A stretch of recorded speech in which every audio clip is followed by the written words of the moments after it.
সবাইকে আমার সালাম আলাইকুম। ফেসবুকে একটা কথা বলার জন্য আসলাম। মুজাহের জুয়েল বাংলাদেশে বর্তমানে মানবতার ফিরেওয়ালা। এরা যে কাজগুলো করে আপনার আমার পক্ষে কোনোদিনও সম্ভব। এরা দেখেন অসহায় লোক, প্রতিবন্ধী লোক, অসহায় লোক, এরা কিন্তু একটা প্রতিবন্ধী লোককে একটা উপার্জনের সুযোগ করে দেয়। 50,000 30,000 টাকা দিয়ে একটা অসহায় লোককে তারা 1 মাস 15 দিনের খাবার দিয়ে দেয়।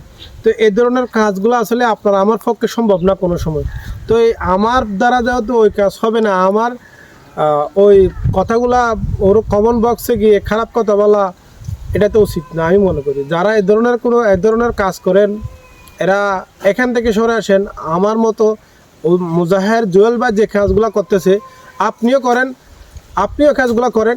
একটা মানুষকে একদিন খাইতে পারে না, তাকে একবেলা হইলেও খাবার তুলে দেন। আপনিও মানবতার কাজ করেন, আপনিও ভিডিও বানান। আপনার ভিডিওতে যদি একটা মানুষের ভালো হয় তো ওই ভিডিও করলে সমস্যা কোথায় আমি বুঝতেছি না। আপনারা ভালো জানবেন। কিন্তু ওই ধরনের কাজ আমি মনে করি যারা ইউটিউব করেন, ফেসবুক পেজ ভিডিও বানান, যারা ইনকাম সোর্স অনলাইন থেকে যারা ইনকাম করেন সবারই দরকার আমি মনে করি ওই ধরনের কাজ করা। আপনি অনলাইন থেকে লাখ লাখ টাকা নিয়ে দেখতেছেন, অন্ততপক্ষে 20,000 টাকা করে আপনি 1 মাসে 20,000 টাকা করে সহযোগিতা করেন। যারা অসহায় তাদের পিছিয়ে আপনি 20,000 টাকা লাখ টাকায় না নিয়ে আপনি ওখান থেকে 1 লাখ টাকার থেকে মনে করেন 20,000 টাকা মানুষকে সহায়তা করেন। আপনার ওই 20,000 টাকা একটা মানুষকে, অসহায় একটা মানুষকে জীবনযাত্রা সহযোগিতা করবে। একটা প্রতিবন্ধী লোককে আপনি একটা উপার্জনের ব্যবস্থা করে দেন, একটা অসহায় লোককে বিভিন্ন খাবার দাবার দিয়ে সুযোগ করে দেন।